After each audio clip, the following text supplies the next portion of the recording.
kemana ini? Admin Mas Rohim ya.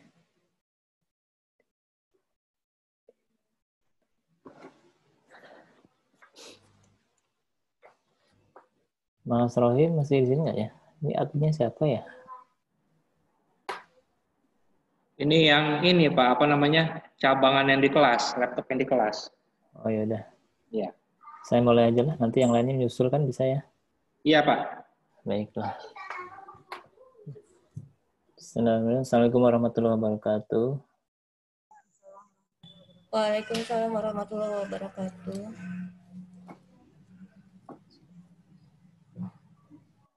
Baik, saudara sekalian, kita mulai lagi perkuliahan kita ini. Ini perkuliahan terakhir ya. Minggu depan katanya UAS. Tapi UASnya saya buat soalnya di Viklas, dikumpulnya pekan depan. Jadi ini mau tidak mau materi terakhir saya untuk saudara-saudari sekalian. Kita kembali membahas mengenai hukum rumah sakit ya. Pertama, sudah saya sampaikan mengenai bagaimana rumah sakit itu menjadi satu institusi formal ya dari negara untuk menyelenggarakan urusan pemerintahan, yaitu mewujudkan kesehatan nasional, atau sebenarnya itu akhirnya adalah kesejahteraan masyarakat secara umum ya, secara filosofis, bahwa urusan rumah sakit itu merupakan urusan pemerintahan untuk meningkatkan derajat kesehatan masyarakat. Jadi sampai dibuatkan undang-undang khusus tentang rumah sakit, meskipun masih banyak kekurangan. Nanti saya akan tunjukkan di mana kekurangan dari Undang-Undang Nomor 44 tahun 2009 tentang rumah sakit. Sehingga sebagai penstudi hukum, semestinya sudah paham tentang aturan-aturan hukum. Apalagi ini S2 ya, tatarannya S2. Jadi tingkatan keilmuan hukum itu ada 3 level ya, secara umum ya. Keilmuan ketiga, lapisannya ya. Kalau hukum itu 3 lapisan itu adalah, yang pertama adalah doktrinal ya, lapisan doktrinal atau normatif ya, atau normatif. Artinya apa? Bahwa mahasiswa S1 ilmu hukum, ya, kalau ini kan latar belakangnya berbeda ya, terutama mungkin latar belakangnya bukan hukum ya, saya kasih tahu lah. Karena kita bicara tentang hukum, jadi saya beritahu tentang 3 lapisan keilmuan ilmu hukum. Yang pertama, mahasiswa S1 itu diajari tentang dogma ya, doktrin atau normatif ya, sifatnya normatif. Lapisan pertama itu levelnya masih normatif.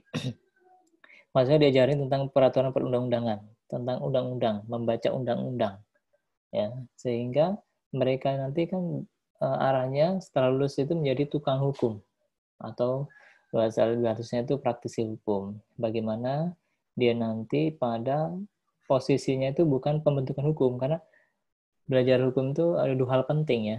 Yang pertama pembentukan hukum, yang kedua penegakan hukumnya. Nah, pada proses penegakan hukum mereka harus meyakini bahwa hukum yang sudah ada itu given ya. Artinya hukum itu benar gitu, atau undang-undang yang ada itu, peraturan hukum konkret itu benar gitu. Misalnya polisi dalam menerapkan pasal per pasal undang-undang misalnya, dan apa saja yang sifatnya ada kaitannya dengan pidana misalnya, itu harus yakin bahwa undang-undang yang diterapkan itu adalah benar. Jadi bahasa yang ininya adalah, umumnya adalah, mereka adalah corong undang-undang. Apa kata undang-undang, mereka harus melaksanakan itu. Nah itu. Kemudian kalau di level yang kedua, itu S2 ya. Jadi ini Anda sekalian itu di level S2. Karena belajar hukum, jadi belajarnya juga harus tentang hukum gitu. Karena di magister hukum ya, meskipun ada apa ya, pandangan ini kan magister hukum kesehatan, meskipun nanti keluarnya magister hukum ya. Kemarin tuh requestnya itu mintanya dibuat MHKes magister hukum kesehatan, tapi belum disetujui, karena ini kan berarti basicnya atau ajaran dasarnya itu hukum ya. Makanya saya kasih tahu di level kedua itu membahas mengenai teori hukum, atau lapisan kedua itu adalah teori hukum. Jadi si penstudi ini di level S2 dia tidak lagi memandang bahwa undang-undang itu sakral seperti S1, yang memandang bahwa undang-undang itu benar, dianggap benar, tapi dia sudah mulai mengusik ya eksistensi dari undang-undang yang diterbitkan tadi, yang dibentuk itu tadi. Ya, dia sudah mulai menguji kaidah pasal per pasal, ayat per ayat, bunyinya itu dengan teori. Ya, misalnya di sini di Undang-Undang Nomor 36 Tahun 2009 tentang kesehatan, itu fasilitas kesehatan, pelayanan kesehatan dan seterusnya, bla bla bla. Itu dia sudah mulai menguji apakah ya fasilitas pelayanan kesehatan yang diberikan oleh negara dalam hal ini pemerintah atau pemerintah daerah itu sudah mencerminkan teori keadilan misalnya gitu, atau teori kesejahteraan, atau teori keseimbangan dan seterusnya. Itu sudah mulai menguji atau mempertanyakan apakah pasal per pasal ini sudah sesuai dengan teori. Jadi kajiannya itu berkaitan dengan teori-teori yang berkembang. Misalnya teori pertanggungjawaban, apakah rumah sakit atau badan yang mengelola rumah sakit itu sudah melaksanakan pertanggungjawaban dengan sesuai dengan keadilan, misalnya begitu. Nah itu bahasannya seperti itu. Jadi tesis saudara nanti sudah membahas mengenai itu, bukan Anda menerapkan seperti S1, menguji pasal per pasal dengan fakta di masyarakat.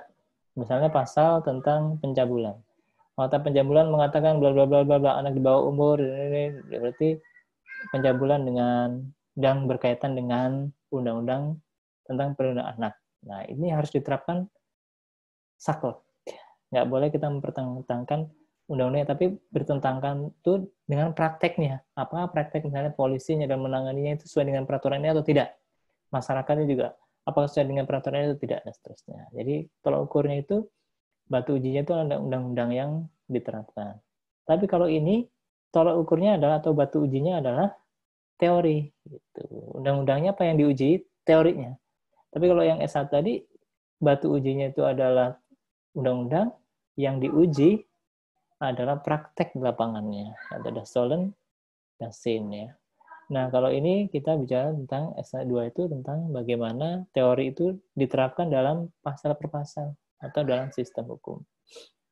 Itu yang level S2. Jadi jangan kebalik ya. Kenapa S1 seperti itu kok nggak lebih progresif lagi dia menguji teori? Kalau seperti itu malah berbahaya. Kenapa? Misalnya jaksa dengan undang-undang misalnya KUHP, dia mempertanyakan, dia mau menerapkan atau menegakkan hukum, ternyata dia mempertanyakan sendiri dasar hukumnya itu tadi. Ya jadi kacau nanti. Dia menggunakan feeling sendiri.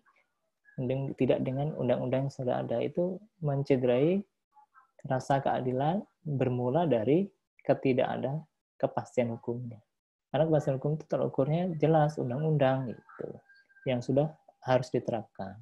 Kalau jaksa sendiri ragu, dia menggunakan feeling sendiri malah nggak jadi kepastian hukum gitu, malah ngawur nanti menerapkan pasal gitu. Makanya di S1 harus kental atau kuat doktrin hukumnya atau pemahaman terhadap kaidah normatif.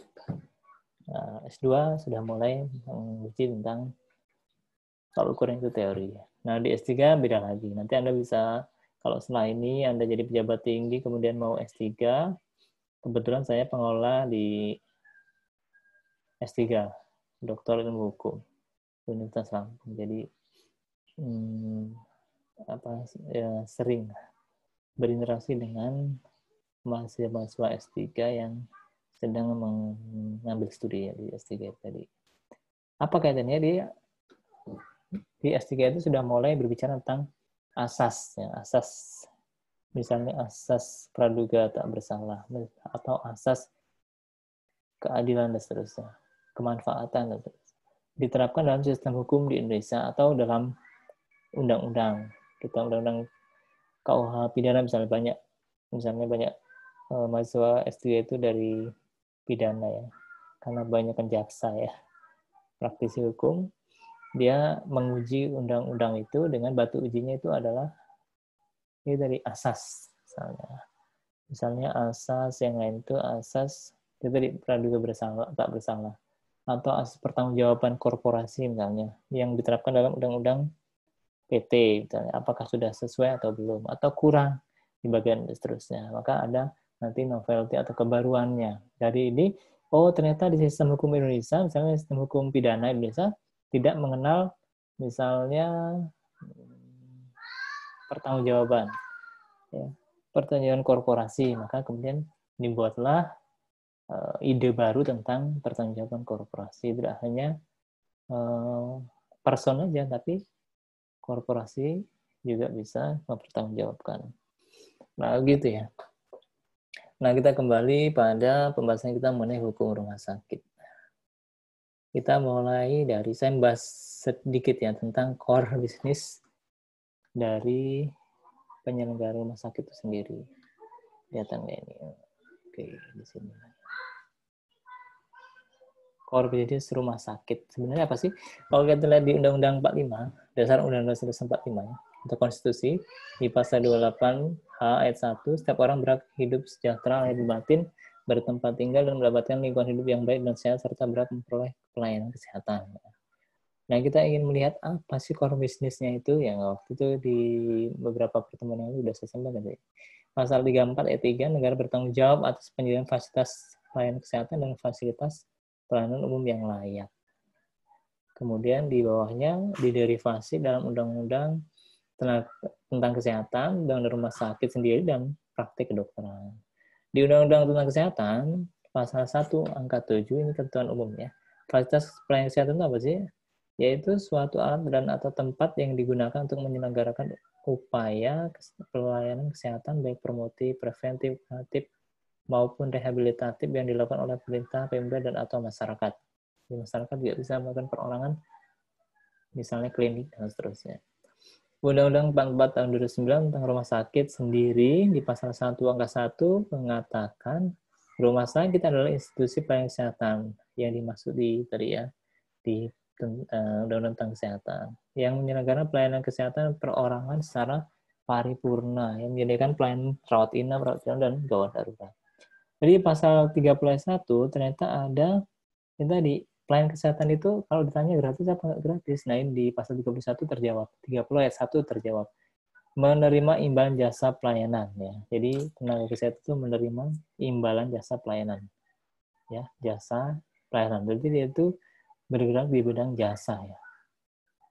Kemudian di pasal 30 itu juga menggugat pihak yang mengakibatkan kerugian dan seterusnya. Ini dalam konteks ini nggak masuk dalam konteks yang akan kita cari mengenai core business ya. Yang di kuning gitu ya, tanda kuning itu merupakan core business rumah sakit. Di Undang-Undang 29 juga jelas bahwa praktek kedokteran adalah rangkaian kegiatan yang dilakukan oleh dokter dan dokter gigi terhadap pasien dalam melaksanakan upaya kesehatan. Kalau kita lihat di konsider menimbangnya, bahwa penyelenggaraan praktik kedokteran yang merupakan inti dari berbagai kegiatan dalam penyelenggaraan upaya kesehatan. Pasal 50 juga itu menerima imbalan jasa itu menjawab tentang apakah penyelenggaraan upaya kesehatan tadi gratis atau tidak. Itu dijawab di sini, ada imbalan jasa di sini. Berarti ada hak yang harus ditunaikan oleh si pasien kalau dia meminta penyelenggaraan kesehatan. Pasal 53, pasien dalam menerima pelayanan praktek kesehatan terkait kedokteran punya kewajiban memberikan imbalan jasa atau pelayanan yang diterima. Ini kita yang bicarakan tentang hukum itu adalah ini, ada hak dan ada kewajiban. Nah, hukum itu kalau ingin mewujudkan hukum yang adil ya tadi harus dipenuhi haknya apa dan kewajiban juga harus ditunaikan. Nah, jadi core business dari rumah sakit itu sendiri kita bisa lihat dari berbagai peraturan ya, terutama dalam konstitusi dan peraturan di bawahnya atau undang-undang di bawahnya dan seterusnya. Nah, bukti hakikat hubungan hukum jasa pelayanan kesehatan adalah hubungan keperdataan. Ya, yaitu berbasis kontrak. Ini kata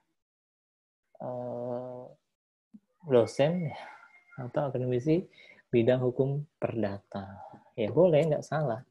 Tapi kalau saya, hukum administrasi negara akan mengatakan bahwa pelayanan kesehatan itu merupakan hak konstitusional warga negara. Karena dia disematkan atau dicantumkan dalam teks konstitusi. Sehingga apa? Hubungan perdata itu terkadang harus dikesampingkan. Gitu ya.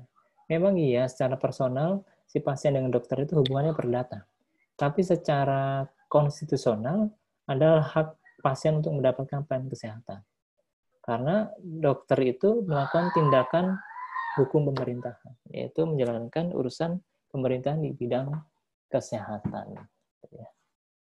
Itu mungkin beda konteksnya, tapi ini harus dipahami secara komprehensif, tidak hanya pikir, oh ini berdebat, ini hubungannya perdata, saya bilang ini hubungannya publik, nah seterusnya.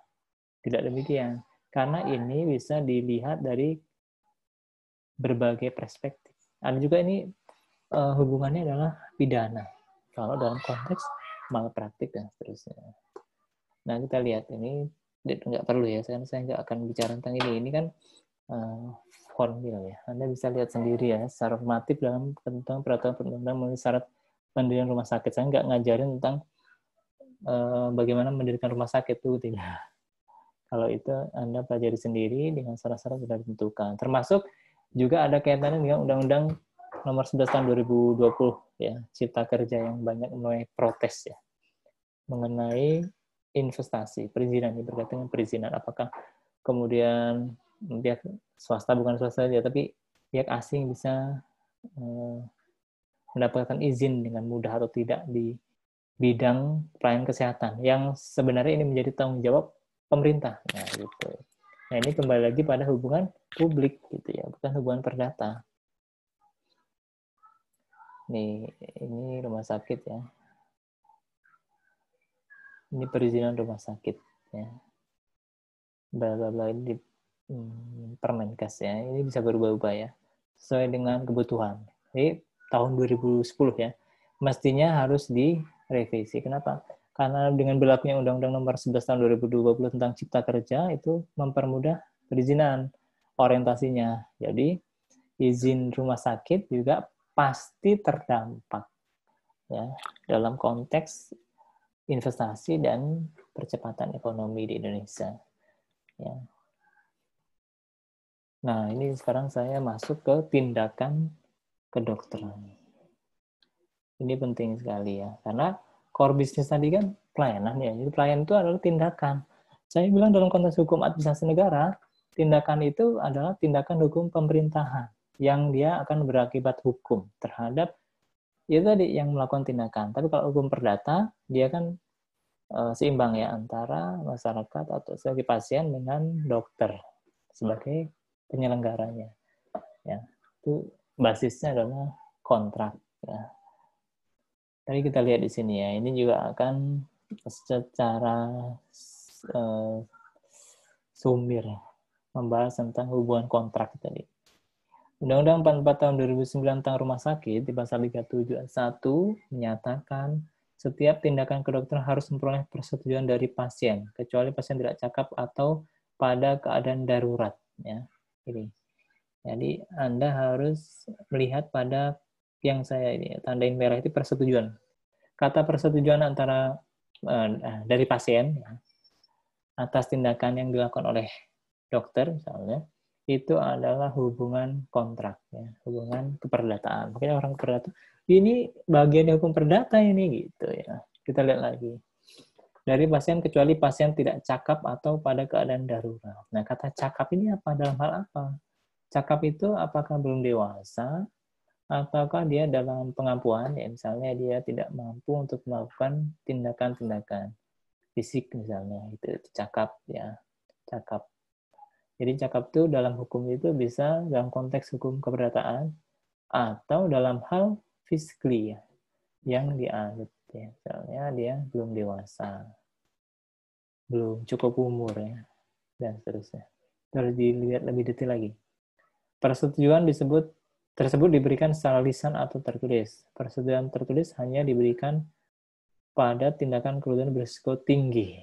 Ya, bagaimana kalau tidak gitu ya. Nah, makanya nanti Anda pasti tahu lah, itu pasti ada informed consent. Itu adalah salah satu bentuk hubungan keperdataan yang tertulis tadi. Penjelasan pasal 37 ini, setiap tindakan kedokteran harus memperoleh persetujuan dari pasien kecuali pasien tidak cakap atau keadaan darurat. Persetujuan tersebut diberikan secara lisan atau tertulis. Persetujuan tersebut hanya diberikan pada tindakan kedokteran berisiko tinggi. Penjelasan tidak memberi kejelasan tapi sekedar mengulang. Lihat ini. Kelemahan Undang-Undang 44 tahun 2009 tadi. Dia nggak menjelaskan tentang persetujuan yang dimaksud. Tidak menjelaskan apa yang saya tadi, meskipun nggak saya tandai merah ya.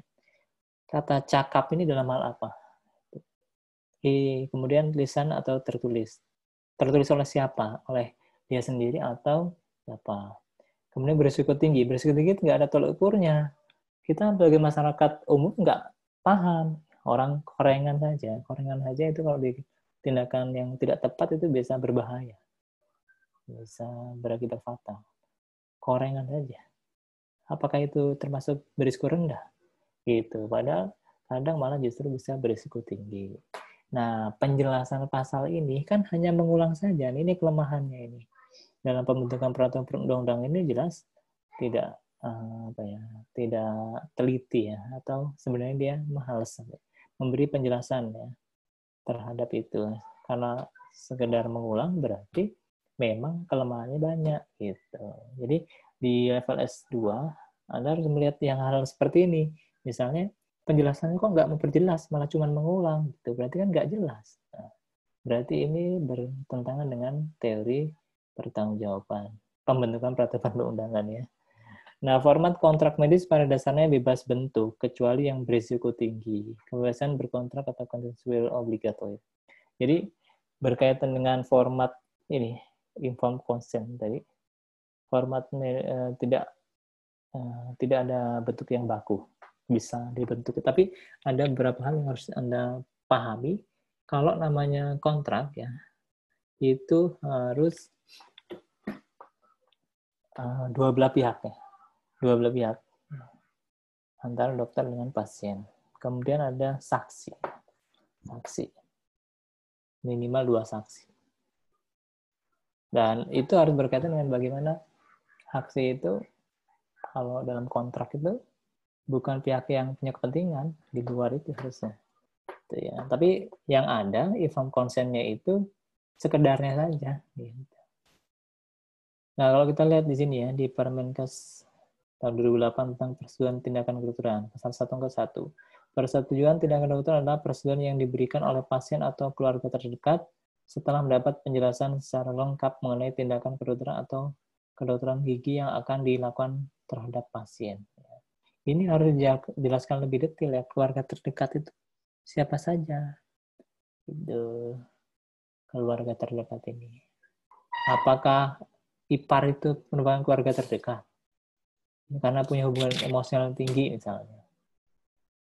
Apakah dia termasuk keluarga terdekat? Enggak. Keluarga terdekat itu yang punya hubungan darah, gitu ya, seperti dalam pewarisan ya, hukum waris itu. Anda harus pelajari yang itu. Tuh, ini kalau ukurannya kan nggak jelas. Yang mana yang maksudnya? Keluarga terdekat. Nah, maksudnya. Ini harus lebih detail lagi pembahasannya.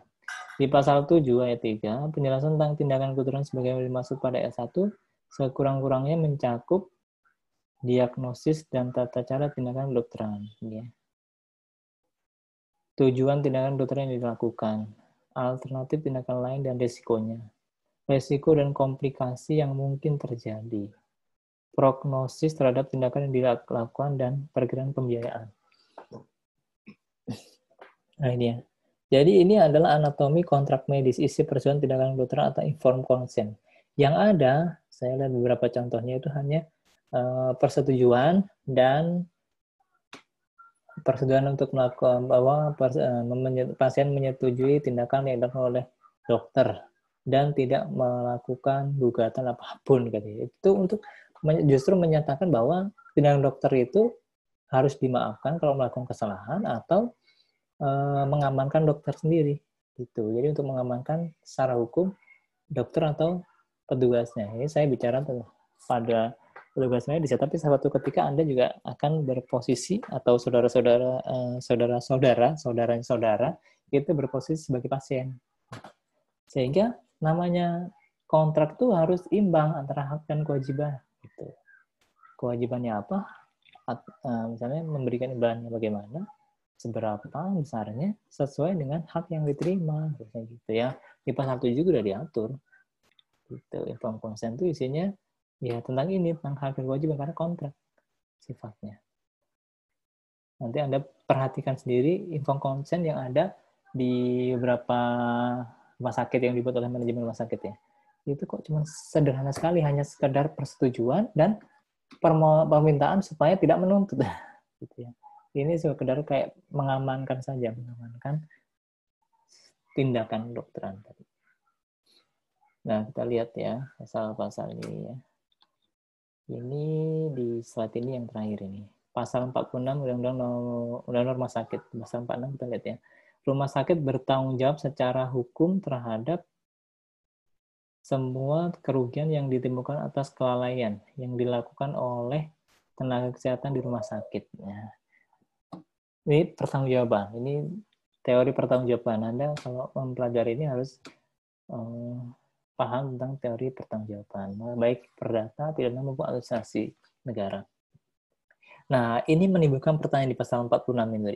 Apakah ketentuan tersebut bermakna jika terjadi kesengajaan? Tadi kelalaian ya dibicarakannya. Nah, kalau kesengajaan yang dilakukan oleh tenaga kesehatan di rumah sakit, maka rumah sakit tidak bertanggung jawab gitu. Kalau kelalaian bertanggung jawab, oke. Kalau kesengajaan bagaimana? Kan lalai kan kadang dia tanpa sengaja. Nah, bagaimana kalau sengaja? Kemudian pelepasan tanggung jawab tersebut apa dibenarkan menurut doktrin atau teori atau prinsip serta karakteristik hubungan hukum rumah sakit dokter dengan pasien yang tadi sifatnya itu keperdataan kontrak. Apakah dibenarkan seperti itu? Tuh, ini dua pertanyaan mengenai pasal 46 ini. Ya. Jadi pertama berkaitan dengan tanggung jawab ya. Yang kedua apakah sesuai dengan karakteristik hubungan rumah sakit dan yaitu dokter dengan pasiennya, ya. Kontraknya. Pertama jawaban, yang kedua terkait dengan hubungan keperdataan atau kontrak tadi. Nah, itu yang harus dijawab oleh pihak yang bertanggung jawab, ya, terutama yang berkaitan dengan ini tadi penyelenggaraan rumah sakit tadi, manajemen rumah sakit atau pemimpinnya, yayasan dan seterusnya gitu ya. Nah, bandingkan di pasal 58 ya, ayat 1 Undang-Undang Tenaga Kesehatan. Setiap orang berhak menuntut ganti rugi terhadap seseorang atau tenaga kesehatan dan atau penyelenggara kesehatan yang menimbulkan kerugian akibat kesalahan atau kelalaian dalam pelayanan kesehatan yang diterimanya. Jadi dia ada satu term lagi ya, istilah lagi yaitu kesalahan. Jadi dolus dan culpa ya. Jadi udah mencakup dua hal kalau di sini ya. Kalau dia cuma mencakup satu hal aja, kelalaian saja yang dilakukan oleh tenaga kesehatan di Kalau ini sudah mulai di pasal 58 undang-undang yang lain, kesalahan atau kelalaian. Nah, ini pintar-pintarnya lawyer nanti akhirnya mencari sumber bacaan. Gitu. Ternyata rumah sakit hanya menggunakan itu kelalaian aja, kalau kesengajaan enggak. Tapi ternyata di sini ada kesalahan. Ya. Kesalahan itu bisa berkaitan dengan kesengajaan. Nah, itu bisa dikaitkan dengan itu. Nah, baik, saudara kalian masih perhatian ya. Ini sambil menjalankan pelayanan ya, kesehatan. Ini ibu-ibu semua ini, yang lainnya pada kemana ya ini? Bapak-bapaknya ini. Padahal ini terakhir. Kalau tidak ada pertanyaan nggak? Kalau nggak ada pertanyaan, saya masuk ke satu hal penting yang perlu ibu-ibu ketahui ya. Kita lihat ya di materi saya yang lain. Saya akan berikutnya membahas mengenai apa yang dimaksud dengan diskresi. Karena ini penting sekali dalam konteks penyelenggaraan rumah sakit ya.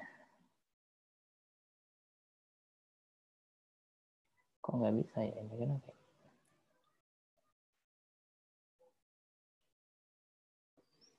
Nah, kayak gini.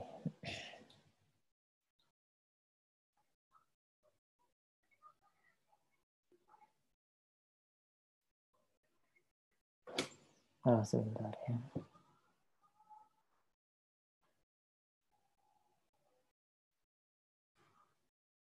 Atau sambil ini kalau ada pertanyaan silakan.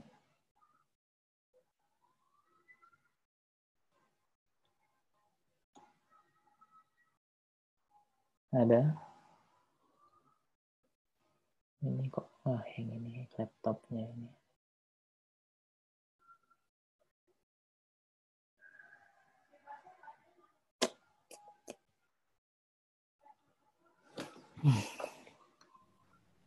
Pak, Ya. Assalamualaikum. Mau tanya, jika seorang dokter tugas di puskesmas, Pak, tapi STR dan izin prakteknya mati. Nah, sedangkan dia dalam kondisi masih jaga, Pak, jaga di balai pengobatan. Bisa nggak, Pak? Sedangkan kan STR dengan izin prakteknya, karena kan kalau izin praktek dia harus ada STR dulu ya, Pak ya. Dalam proses gitu, Pak, belum nyampe, tapi prosesnya sudah berjalan. Tapi belum nyampe ke kita. Ini kan kita belum bisa bikin izin prakteknya. Itu Pak, kalau dia menangani pasien di puskesmas, bisa nggak Pak? Dan ada enggak hukumnya Pak ke arah sana Pak? Melindungi dia Pak? Iya, iya. Ini tadi yang saya stop ya. Baik, sebelum saya jawab, saya sebenarnya mau menyampaikan materi ini dulu ya. Materi tentang diskresi ya. Mengenai bisa atau tidak itu kontekstual ya, kontekstual sekali. Karena ini berkaitan dengan pertanggungjawaban hukum. Nah, oleh sebab itu saya akan memberi materi tentang pertanggungjawaban hukum berkaitan dengan tindakan yang dilakukan oleh yang Ibu tanya tadi. Iya, Pak. Ini bisa menjawab tentang bagaimana si tenaga medis ini mempertanggungjawabkan tindakannya. Itu. Nah, ini saya buka slide-nya dulu ya. Kok nggak bisa? Nah, saya share ya. Terima kasih atas jawabannya, pertanyaannya ya. Baik, saya akan menyampaikan tentang ini sebagai jawaban, nanti ketemu sendiri di sini ya. Mengenai boleh atau tidak bolehnya. Pertanyaan Ibu tadi. Kita bicara tentang diskresi. Apa sih itu diskresi? Ini satu term yang penting sekali dalam konteks hukum administrasi negara. Ya, konteks hukum administrasi negara itu adalah hukum yang mengatur mengenai hubungan antara negara dengan rakyatnya. Ini berkaitan dengan konteks hubungan publik ya. Jadi ini hukum publik, bukan kayak perdata. Kalau perdata itu hukum yang mengatur mengenai hubungan antara orang perorangan atau badan hukum perdata. Kalau ini bicara tentang hukum publik ya. Hukum publik. Dalam konteks hukum publik ini ada istilah yang sangat terkenal yaitu discretion atau discretionary atau fresh Emerson. Saya akan jelaskan mengenai istilah diskresi ini. Mungkin Anda sudah pernah mendapatkan materi ini, tapi saya mengulas lagi karena ini menjawab pertanyaan dulu ya. Diskresi itu secara terminologi ya, itu berasal dari bahasa Inggris discretion. Kalau kita melihat dari kamus Inggris Indonesia ya, John M. Cole dan Hasan Sadili yang warnanya kuning hijau itu istilah discretion berarti kebijaksanaan, keleluasaan, dan discretionary yang berarti kebiasaan untuk menentukan atau memilih. Nah, menurut Thomas J. Aron, discretion diartikan sebagai discretion is power authority conferred by law to action on the basis of judgment or conscience, and its use is more an idea of morals than law. Jadi dia bilang diskresi itu adalah kekuasaan, kewenangan ya, yang dibolehkan oleh hukum untuk melakukan tindakan, basisnya itu adalah legitimasi, judgment, atau kemanfaatan. atas dasar hati nurani sebenarnya. Yang biasanya digunakan lebih dari lebih dari hukum, ya, melebihi daripada hukum, melampaui hukumnya. Kadang-kadang hukum itu nggak ada. Tapi ingat ya, dalam konteks yang tadi di Undang-Undang Dasar 45 sendiri, pelayanan kesehatan itu adalah tanggung jawab atau tindakan hukum pemerintahan yang nanti akan berakibat hukum pada si pengambil tindakan tadi. Maka dalam konteks ini harus dilihat bahwa discretion ini posisinya di mana. Jadi dalam tindakan hukum pemerintahan itu ada 3 hal. Yang pertama itu reh matehit, ya, yaitu bahwa setiap tindakan pemerintahan itu harus didasarkan pada peraturan perundang-undangan. Ya. Itu yang disebut atau kita menyebut dengan istilah lainnya itu adalah asas legalitas. Kalau dalam konteks hukum pidana itu ada asas namanya legalitasnya. Nullum delictum nulla puna praevei legi punali. Tidak dihukum seorang kalau tidak ada peraturannya atau undang-undang. Itu asas legalitas. Jadi tindakan itu harus berdasarkan pada peraturan perundang-undangan atau berdasar pada, kalau dalam konteks ini tindakan pemerintah itu harus berdasar pada kewenangan. Kewenangan dapat dari mana? Dari SK. Misalnya dosen saya mengajar, dapat dari mana saya ngajar di sini? Saya punya kewenangan atau tidak? Punya authority atau tidak? Ngajar di sini, tiba-tiba saya masuk, saya ngajar di sini. Tanpa kewenangan nggak boleh. Meskipun saya punya kekuasaan. Kekuasaan apa? Saya punya kemampuan untuk mengajar hukum rumah sakit. Tapi kalau saya nggak punya SK mengajar di mata kuliah ini, berarti saya nggak boleh mengajar gitu. Jadi yang tadi tindakan hukum pemerintahan tadi dasarkan pada peraturan perundang-undangan, dalam hal ini yaitu kewenangan, ya. Kewenangan itu yang tertera dalam SK, surat keputusan dekan tentang penunjukan dosen pengajar hukum rumah sakit, yaitu pertama Dr. Ansep Sukohar MSc. Yang kedua Agus Rilanda PhD. Nah, berarti saya juga punya kewenangan untuk mengajar di sini. Bagaimana yang tidak punya kewenangan? Misalnya SK-nya sudah habis, sudah melampaui batas, SK belum turun lagi, saya nggak boleh mengajar dong, nggak boleh mengajar. Dalam hal ini nggak boleh mengajar. Itu karena apa? Karena tindakan saya didasarkan pada dasar hukum, yaitu SK tadi. Yang kedua itu ada istilah namanya wet matter hit. Wet matter itu ingin menegaskan kembali tentang tadi tindakan pemerintahan itu harus didasarkan pada peraturan perundangan. Di wet matter hit ini, yang tadi reh matter hit ya, asas legalitas. Yang sekarang wet matter hit atau asas yuriditas, yaitu asas yang menyatakan bahwa yang menghendaki bahwa setiap tindakan yang dilakukan oleh pemerintah itu tidak boleh bertentangan dengan peraturan perundang-undangan gitu. Jadi apa bedanya? Satu harus berdasar, yaitu sebelum melakukan tuh harus tahu bahwa dia punya dasarnya, yaitu undang-undang atau SK tadi, surat keputusan, yang menyatakan bahwa dia punya kewenangan.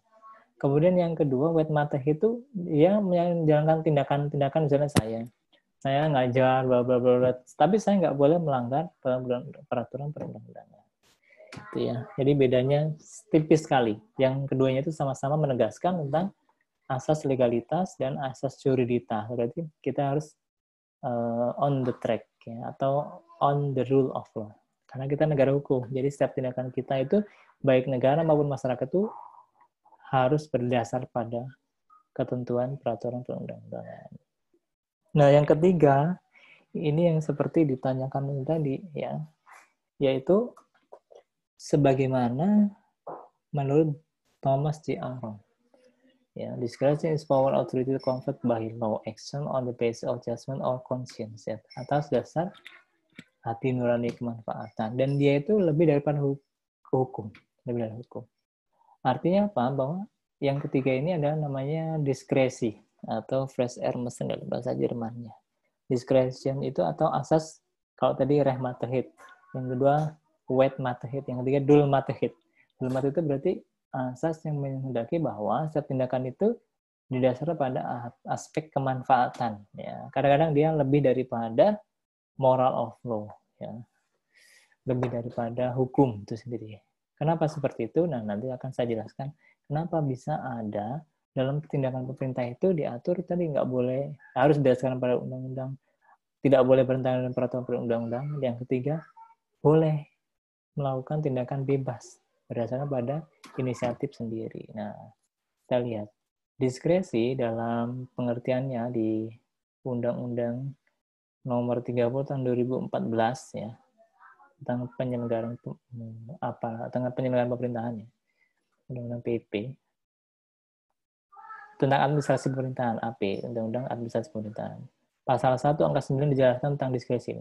Diskresi adalah keputusan dan atau tindakan yang ditetapkan dan atau dilakukan oleh pejabat pemerintahan untuk mengatasi persoalan konkret yang dihadapi dalam penyelenggaraan pemerintahan dalam hal peraturan perundang-undangan yang memberikan pilihan, tidak mengatur, tidak lengkap, dan tidak jelas, dan atau adanya stagnasi pemerintahan.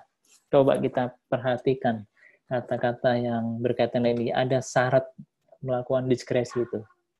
Kalau di ketentuan umum tadi, ada syarat-syarat untuk melakukan diskresi, boleh melakukan diskresi, yaitu dalam hal peraturan perundang-undangan yang memberi pilihan. Misalnya, Permenkes tentang penyelenggaraan praktek dokter atau bidan itu ya, memberi pilihan. Kalau dalam kondisi tertentu dia bisa memilih. Bisa milih pakai obat A atau pakai obat B. Misalnya obat yang umum dan obat generik misalnya. Boleh memilih. Memilih itu mungkin dia nggak milih sendiri ya. Karena dia tuh miskin nih, kasih obat generik aja. Atau obat yang murah daripada itu.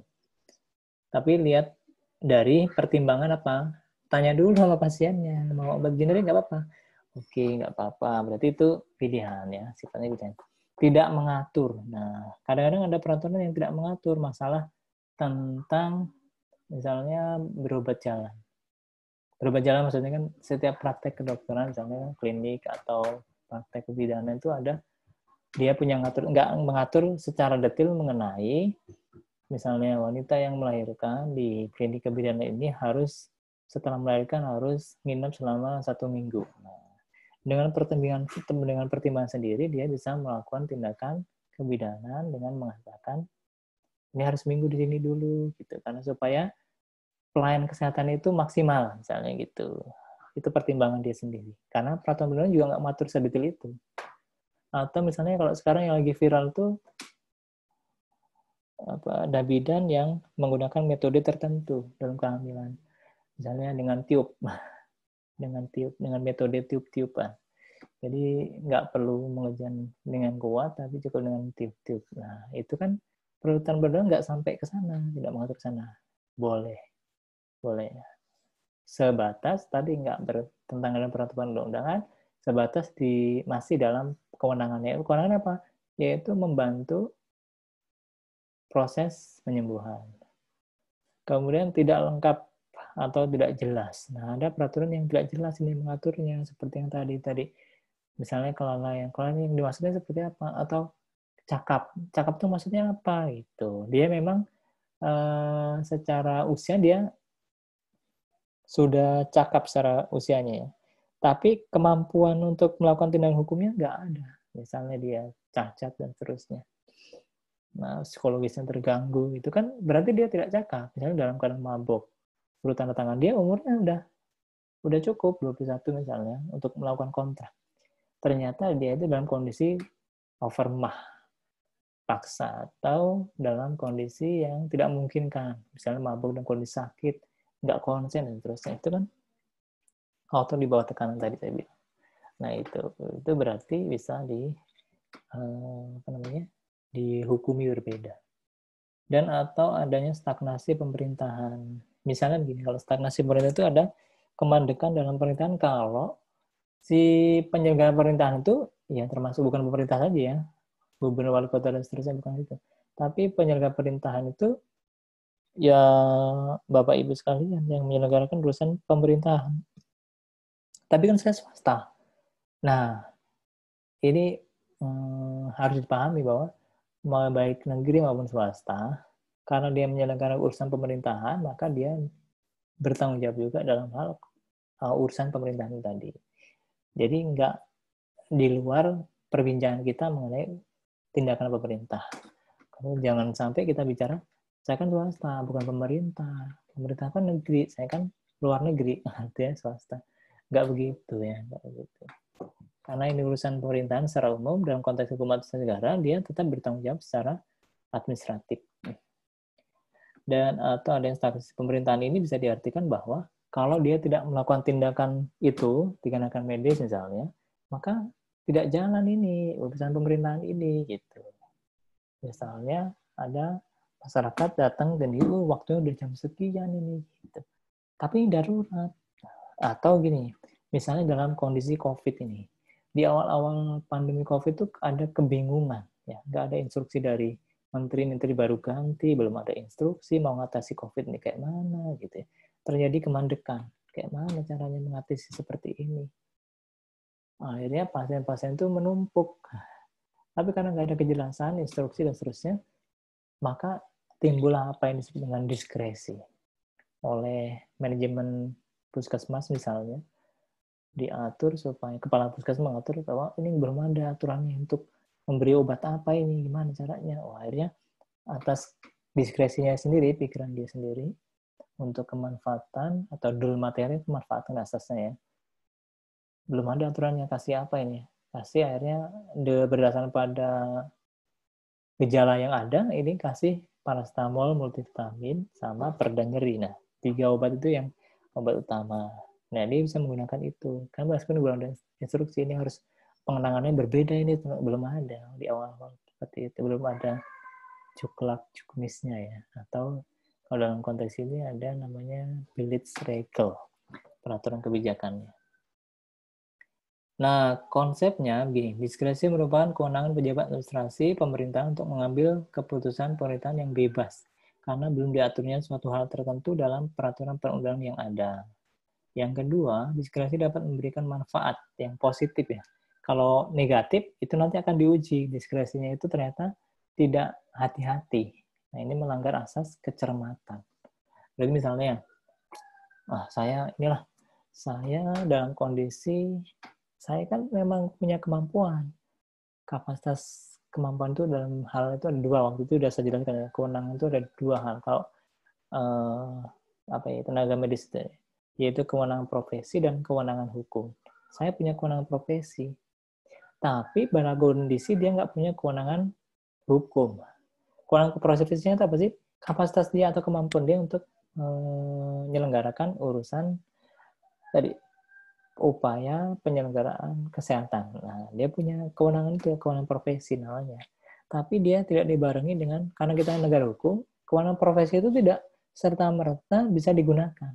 Dia harus mendapat legitimasi dari hukum, yaitu adanya kewenangan hukum, yaitu surat izin praktek atau surat tanda registrasi.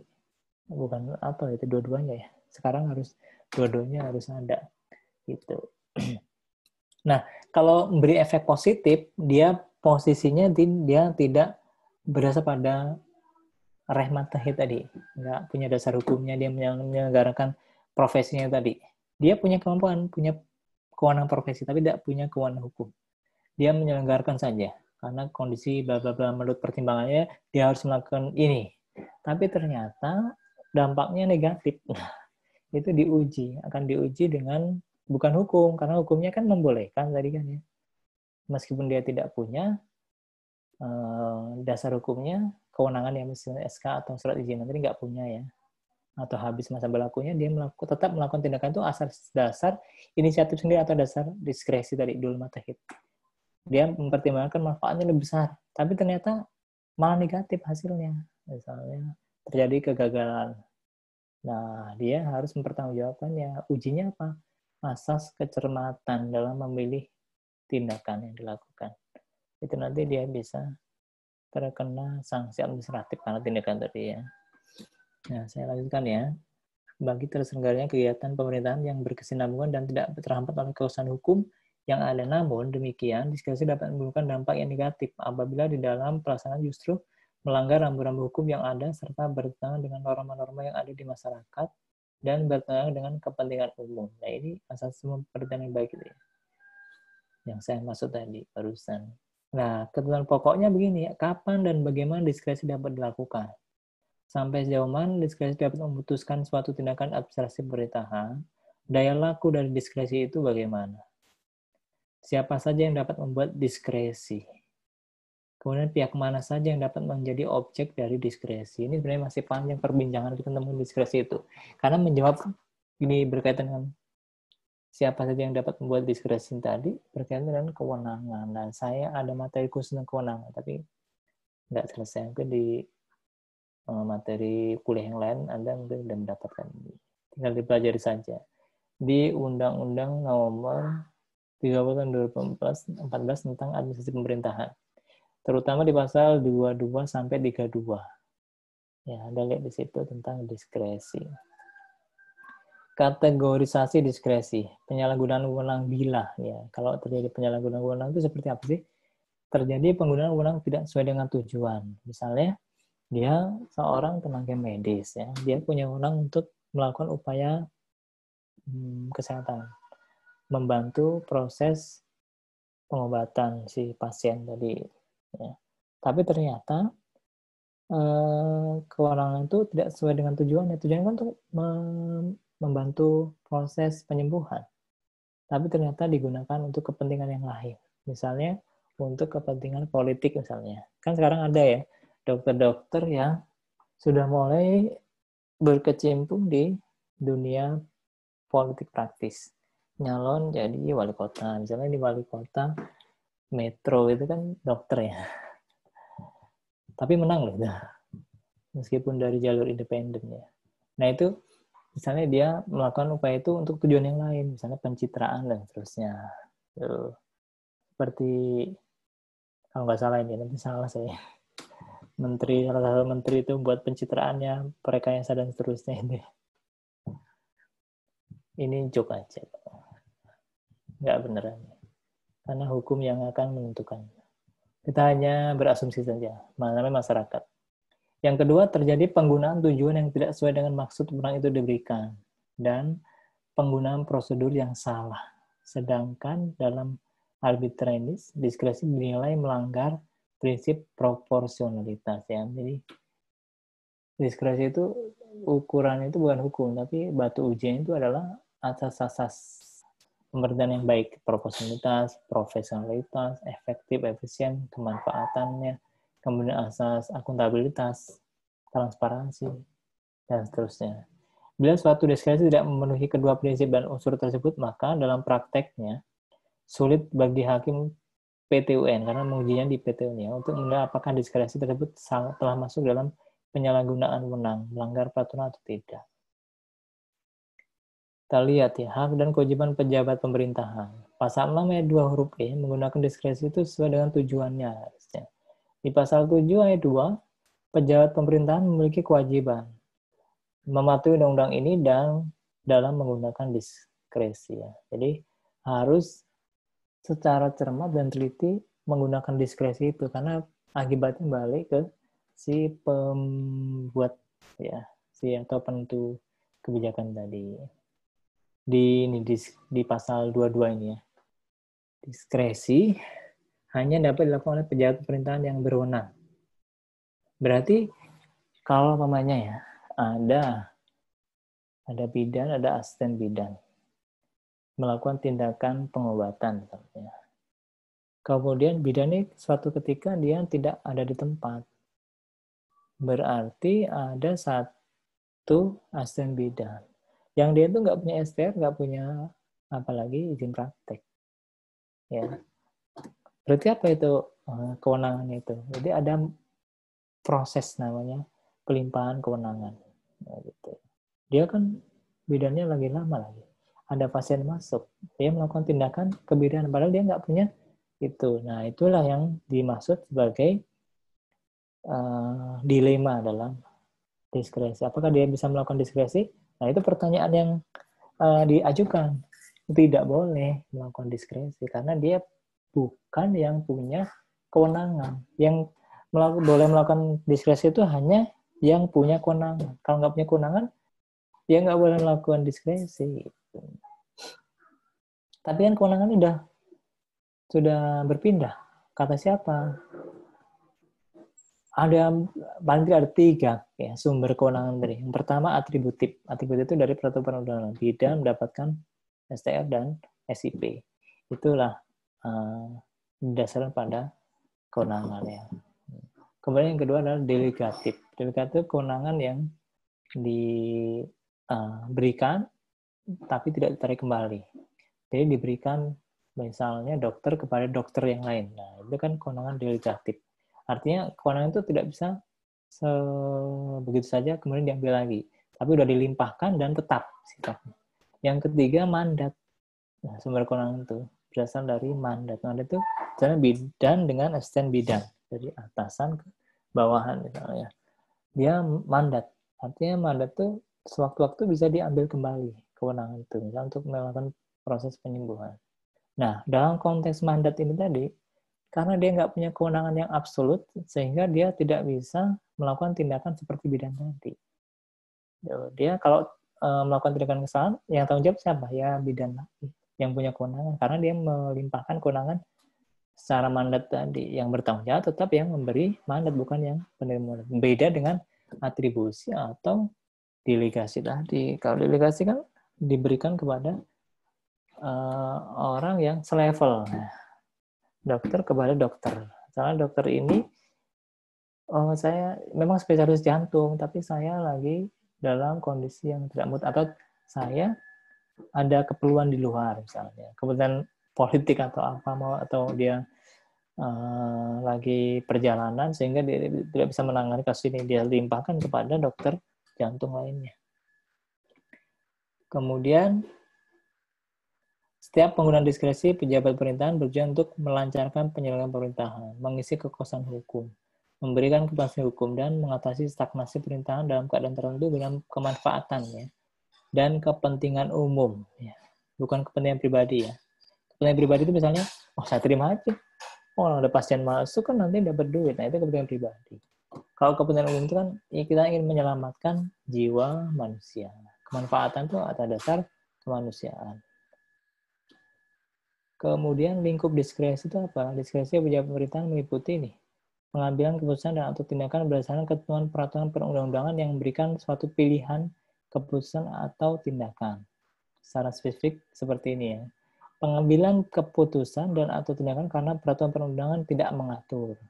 Yang ketiga, dikarenakan peraturan perundangan tidak lengkap dan tidak jelas. Kemudian yang keempat, pengambilan keputusan dan tindakan karena adanya stagnasi pemerintahan guna kepentingan yang lebih luas. Ya, ini dasar mengenai bagaimana pengambilan keputusan itu berdasarkan pada diskresi. Ini ada syaratnya, diskresi ya.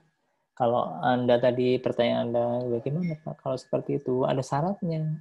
Itu tadi yang dimaksud dalam hukum atas negara itu adalah tindakan yang didasarkan pada diskresi, bukan pada peraturan perundang-undangan.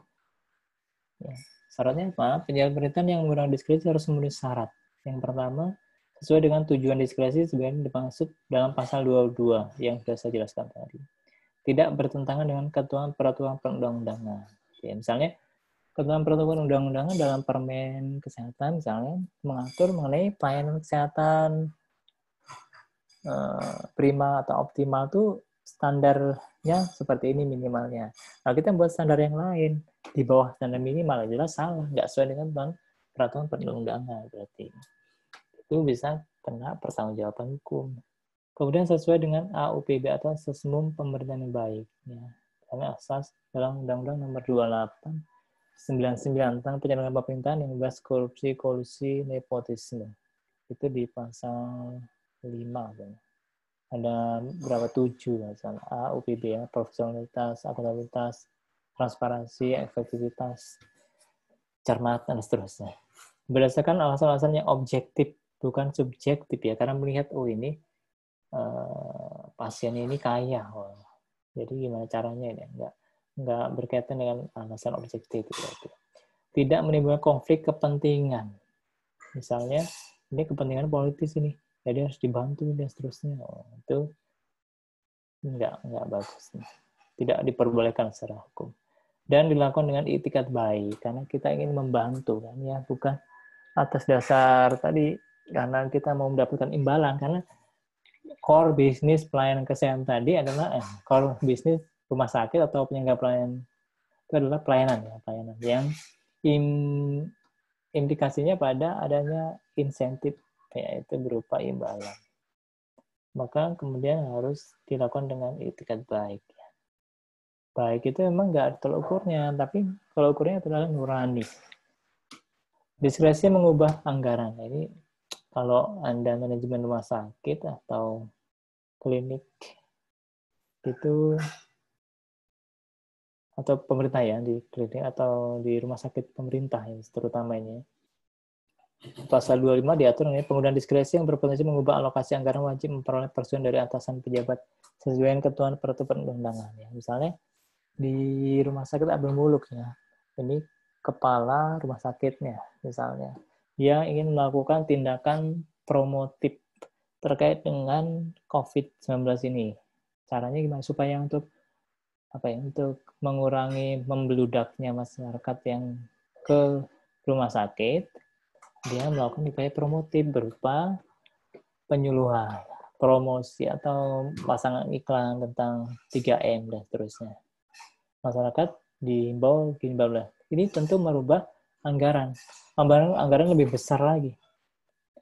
Nah, dia harus meminta persetujuan dari atasannya. Atasan siapa ya? Dinas Kesehatan, Kepala Dinas Kesehatan provinsi ya, Rehana itu ya. Nah itu kalau terjadi perubahan anggaran, dia harus nggak bisa serta-merta digunakan semua dana yang dilimpahkan ke Abdul Muluk itu tadi untuk kegiatan COVID, nggak. Kan yang lainnya juga ada kegiatan yang lainnya, nggak cuma untuk promosi gitu aja. Nanti kejadiannya apa? Kalau orang hukum harus melihatnya bahwa itu ada namanya unsur korupsi. Kok jangankan itu ya, dia negara kita juga waktu saya udah pernah bilang, kita disuruh menerapkan protokol kesehatan 3M ya. 3M itu pertama memakai masker, yang kedua menjaga jarak, yang ketiga mencuci tangan ya, 3M ya. Malah menterinya korupsi dana bansos. Harusnya masyarakat disuruh 3M, dia 13M. Jadi kan ironi gitu ya. Ironi sekali. Protokol harusnya 3M, malah dia 13M. Itu kan kebanyakan. Nah, itu yang bisa korupsi. Kelebihan penggunaan anggaran itu untuk kepentingan pribadi. Prosedur penggunaan diskresi. Di pasal 26, pejabat yang menggunakan diskresi sebagaimana dimaksud dalam pasal 25 ayat 1 dan ayat 2 wajib menguraikan maksud, tujuan, substansi, serta dampak administrasi dan keuangan. Pejabat yang menggunakan diskresi sebagaimana dimaksud pada ayat 1 wajib menyampaikan permohonan persetujuan secara tertulis pada atasan pejabat. Dalam waktu 5 hari kerja setelah berkas permohonan diterima, atasan pejabat menetapkan persetujuan, petunjuk perbaikan atau penolakan. Apabila atasan pejabat sebagai maksud ayat 3 melakukan penolakan, atasan pejabat tersebut harus memberikan alasan penolakan secara tertulis ya, supaya ini kan administratif ya sifatnya, jadi harus baiknya tertulis. Kemudian yang kedua, diskresi melampaui wewenang. Yang seperti apa? Kalau tadi penyalahgunaan wewenang, sekarang melampaui wewenang. Jadi Anda bisa kaitkan dengan pertanyaan tadi. Penggunaan diskresi dikategorikan melampaui wewenang apabila bertindak melampaui batas waktu berlakunya wewenang yang diberikan oleh ketentuan peraturan perundang-undangan. Bertindak melampaui batas wilayah berlakunya wewenang yang diberikan oleh ketentuan peraturan perundang-undangan. Pertama, melampaui batas waktu berlakunya ya. Jadi kalau ada bidan, perawat yang membuka praktek sendiri di rumah, dokter juga, dokter gigi juga, STR atau SIP-nya sudah tidak berlaku lagi, kemudian dia tetap melakukan tindakan tadi, penyelenggaraan kesehatan, sementara sudah habis ya, maka dia melakukan tindakan yang melampaui wewenang. Dia diskresi tapi melampaui wewenang, yaitu bertindak melampaui batas waktu berlakunya wewenang. Dia kan wewenangnya itu berdasarkan pada STR atau SIP ya. Ya, bertindak melampaui batas wilayah berlakunya wewenang diberikan. Misalnya batas wilayah itu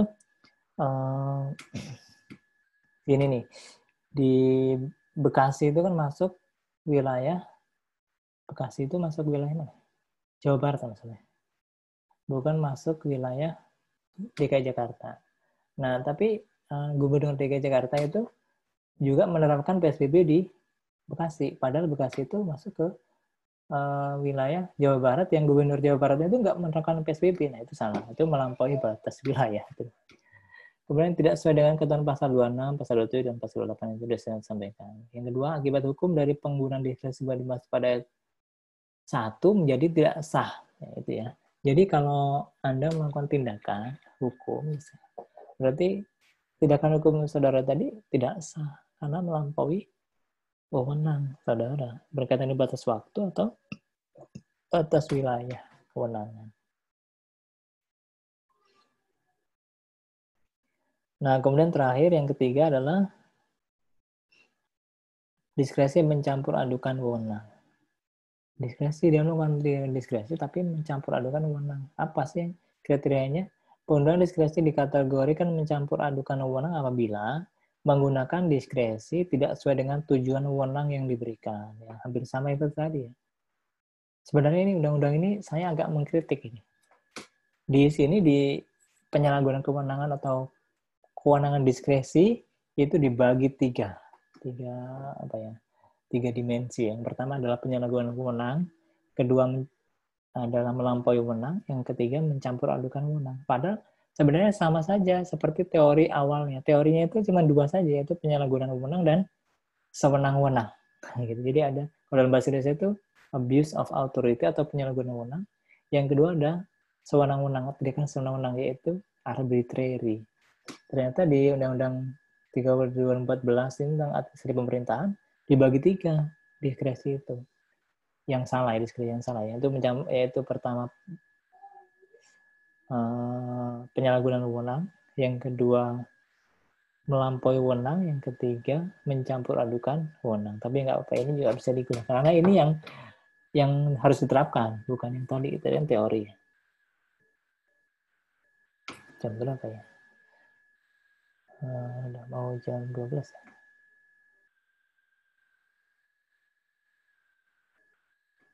Baik, ini yang pertama apa sih yang dimaksud dengan mencampur adukan wewenang, yaitu menggunakan diskresi tidak sesuai dengan tujuan wewenang yang diberikan.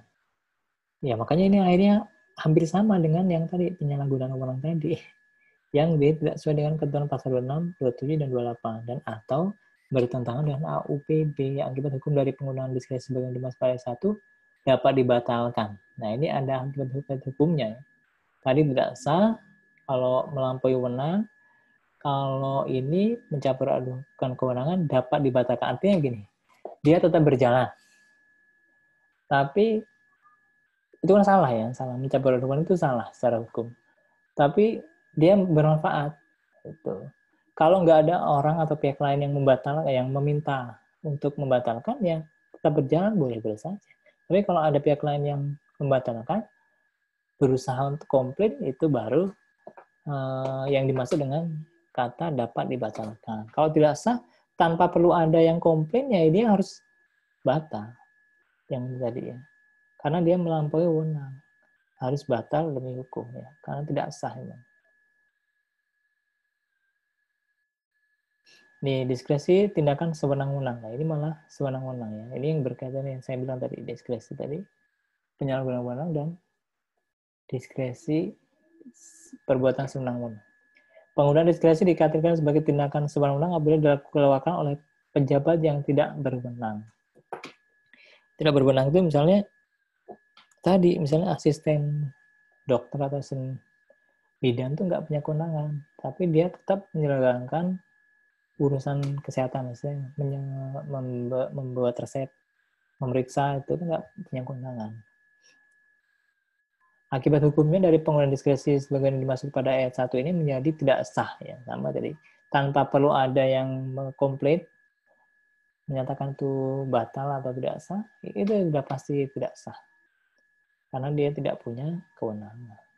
Nih, secara umum saya tuliskan ini. Nih, penyalahgunaan wewenang diskresi. Penyalahgunaan wewenang diskresi itu dibagi 3 melampaui wewenang, ternyata mencampur adukan wewenang, sewenang-wenang. Sebelumnya di teori itu sebenarnya cuma penyalahgunaan wewenang dan sewenang-wenang. 2 itu saja. Tapi ini kemudian dibagi 3, melampaui wewenang, penyalahgunaan wewenang, sewenang-wenang. Di Undang-Undang Nomor 30 tahun 2014. Ya, kriterianya gini. Ini lebih singkatnya ditampil nih. Melampaui wewenang itu bertindak melampaui batas waktu dan batas wilayah. Wewenang, cacat prosedur. Akibat hukumnya itu tidak sah. Siapa yang harus bertanggung jawab? Yaitu pejabatnya. Pejabatnya, bukan jabat. Pejabat yang sendiri. Pejabat itu sendiri. Mencampur adukan wewenang. Tidak sesuai dengan tujuan wewenang, bertentangan dengan AUPB cacat prosedur. Agen hukumnya dapat dibatalkan. Artinya kalau nggak ada yang membatalkan, ya terus aja ini boleh. Tanggung jawabnya badan atau jabatan. Pejabat ya. Instansi ya, yang harus bertanggung jawab. Sewenang-wenang. Dikeluarkan oleh pejabat yang tidak berwenang. Ini agen hukum tidak sah. Siapa yang harus bertanggung jawab? Itu pejabatnya. Personnya, pejabat-pejabatnya. Ini pasal 30, 31, dan 32. Undang-Undang AP. Nah, baik, itu materinya ya. Bapak-bapak dan ibu-ibu sekalian. Mohon maaf, ini waktunya cuma sebentar ya saya ngasih materinya. Maksudnya dari setelah Dr. Asep Sukohar ya. Mudah-mudahan bermanfaat. Untuk UASnya sebenarnya kalau ini karena udah dewasa ya. Seperti S3 itu nggak perlu ada UAS ya. Anda bisa akses Vkelas ya, bisa ya. Vkelas ya, berapa saya udah cek. Kemarin sudah ada yang Vkelas saya udah buat materi di situ. Kemudian ada soal tugas untuk UAS ya. Seperti yang sudah saya sampaikan saat ini ya saat ini saya sampaikan itu ada tugasnya di situ, bisa dikumpul sampai tanggal 15. Baru kemudian nanti saya berdasarkan pada nilai itu bisa untuk digabung dengan yang disampaikan Dr. Asep Sukohar. Nilainya digabung nanti jadi nilai akhir. Gitu ya. Sampai sini ada pertanyaan? Nggak ada ya, tadi udah bertanya satu ya. Ini sekarang saya yang tugasnya memberi pertanyaan ya. Nanti Anda bisa cek sendiri atau cari sendiri jawabannya di materi saya atau di Undang-Undang 30 tahun 2014 itu sendiri atau di literatur yang ada. Nah, gitu ya, soalnya 3. Mungkin Anda sudah lihat, mungkin beberapa yang sudah ada yang lihat ya. Tapi saya mau aktifkan lagi ya. Tadi ada beberapa perubahan, di situ ada materi saya dan ada soalnya. Kalau yang nggak bisa mengakses Vkelas, nanti tanya Mas Rohim atau nanya temennya. Atau kalau terpaksa benar nggak bisa, nanti bisa email ke saya jawabannya. Jadi jawaban itu ditulis di kertas HVS atau poli bergaris. Kalau biasanya kan kalau dokter itu kan tulisannya itu menurut prasangka orang banyak itu nggak jelas ya. Entah nggak terbaca gitu lah oleh orang umum itu ya. Gitu. Jadi saya beri keluasan untuk menulisnya itu di kertas folio bergaris supaya lebih rapi. Takutnya kalau di kertas HVS nanti bisa ke atas atau ke bawah gitu. Kalau dokter ya udah wajar ya gitu ya. Tapi saya kan nggak ngajarin jadi dokter di sini di kelas saya ini. Karena mungkin udah ada yang dokter atau bidan atau perawat yang lain atau tenaga kesehatan yang lain ya. Tapi saya nggak ngajarin itu. Kayak saya bicara sama orang hukum, saya nggak ngajarin jadi dokter. Kalau ngajarin jadi dokter, itu tulisannya semakin buruk gitu. Kadang-kadang semakin buruk semakin bagus gitu. Karena kan mau jadi dokter, tulisannya harus semakin buruk, semakin nggak terbaca. Nah, saya nggak ngajarin itu. Jadi malah justru kalau mahasiswa hukum yang paling diuntungkan tuh yang perempuan ya, karena tulisannya bagus ya, terbaca. Karena kan itu analisis ya, banyak tulisannya, semakin banyak semakin bagus nilainya, dan semakin bagus tulisannya semakin bagus nilainya. Semakin banyak yang semakin bagus tulisannya. Nah ini kekurangan atau kelemahan dari proses penilaian ini seperti itu gitu. Saya alasannya karena kok begitu Pak, kan nggak adil Pak. Siapa tahu tulisan saya jelek kayak dokter tapi sebenarnya maksudnya bagus atau jawabannya benar. Gitu. Saya nggak ngajarin jadi dokter kayak kilah saya. Saya nggak ngajarin jadi dokter. Tuh. Itu buktinya Bapak tulisannya juga jelek. Loh kan saya udah dokter. Tulisan saya buruk nggak apa-apa. Kan dokter, bukan dokter ya, tapi dokter ya. Bisa jadi dokter juga. Udah malas nulis ya. Baik Bapak-Bapak Ibu sekalian. Gitu saja yang bisa saya sampaikan. Kita lanjutkan apa ya hubungan kita ini melalui V-Class ya. Di Zoom udah selesai ya. Ya siapa tahu nanti ketemu lagi. Tapi dari awal sampai akhir saya mohon maaf atas kekurangan dan kesalahan. Kemudian saya doakan semoga kita sehat semuanya dan mudah-mudahan bisa beraktivitas menjalankan urusan pemerintahan yang baik. Bapak Ibu di bidang kesehatan, saya di bidang hukum ya. Baik, itu saja dari saya. Saya Iri, Assalamualaikum warahmatullahi wabarakatuh. Waalaikumsalam warahmatullahi wabarakatuh. Waalaikumsalam warahmatullahi wabarakatuh. Terima kasih Pak. Ya. Saya live meeting ya.